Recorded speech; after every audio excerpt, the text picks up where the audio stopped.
మొక్కై వంగనిది మానై వంగునా అంటారు. ఘర్షణ వాతావరణాన్ని ప్రాథమిక దశలో కంట్రోల్ చేయకపోతే ఆ తర్వాత అరాచకమే రాజ్యం వెళ్తుంది. ఇప్పుడు తెలుగుదేశం పార్టీ వాళ్ళకి సంబంధించి ఆ కంట్రోల్ తప్పితే ఏమైంది? ఇసుక అక్రమంగా తవ్వకాలు జరుగుతలేదా? జరుగుతున్నాయి. తెలుగుదేశం అనుకూల పత్రికలకి తెలుసు. అక్కడక్కడ లోకల్ ఎడిషన్స్లో రాస్తున్నారు, అంతవరకే. అది మొదట్లో అయితే ఫ్రంట్ పేజీలో పెట్టారు, ఆ తర్వాత లోకల్ ఎడిషన్స్లో రాస్తున్నారు, అంతా బాగానే ఉందని చెప్పే ప్రయత్నం చేస్తున్నారు.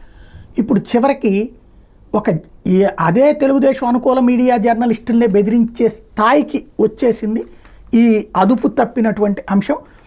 తన మీద వ్యతిరేక వార్తలు రాస్తే తాట తీస్తానని శ్రీకాళహస్తి ఎమ్మెల్యే బొజ్జల సుధీర్ రెడ్డి బెదిరించడం జిల్లాలో చర్చనీయాంశమైంది. తిరుపతి జిల్లా ఏర్పేడు మండల పరిధిలోని వికృతమాల, మునగలపాలెం తదితర ప్రాంతాల్లో కొందరు రాజకీయ నేతలు ట్రాక్టర్ ఇసుకని 500 రూపాయలు చొప్పున అక్రమ వసూళ్లకు పాల్పడుతుండటం మీద, ట్రాక్టర్ ఇసుక తవ్వితే 500 డబ్బులు తీసుకుంటున్నారట. దీని మీద ఈనాడులో కథనం ప్రచురితమైంది. ఈ విషయాన్ని ఎమ్మెల్యే సుధీర్ రెడ్డి జీర్ణించుకోలేకపోయారు.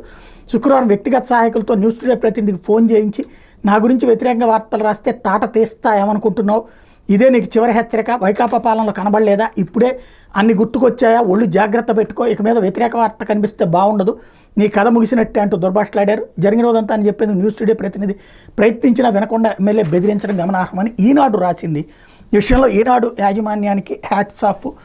జర్నలిస్ట్ కోసం అందుకు ముందుకొచ్చినందుకు. అదే సందర్భంలో ఇక్కడ సమస్య ఏంటంటే బొజ్జల గోపాలకృష్ణారెడ్డి గారి అబ్బాయి సుధీర్ రెడ్డి గారు గుర్తుపెట్టుకోవాల్సింది, అప్పుడు కూడా అలా రాస్తేనే కదా వీళ్ళు అధికారంలోకి వచ్చింది. అప్పుడు ఆ తప్పుడు చేశాడని వీళ్ళు రాస్తేనే కదా అధికారంలోకి వచ్చింది. కాబట్టి అది కంట్రోల్లో పెట్టుకోవాల్సిన అవసరం ఉంది. రెండవది, ఈ దందాలు గ్రౌండ్ లెవెల్లో జరుగుతున్నాయి అన్నదానికి సాక్ష్యం ఇది. మూడో పాయింట్ ఏంటంటే, ఎప్పటికైనా సరే ఈనాడు ఈ జర్నలిస్ట్ని ఈ 5 ఏళ్ళు ఉండనిస్తే హ్యాట్స్ ఆఫ్.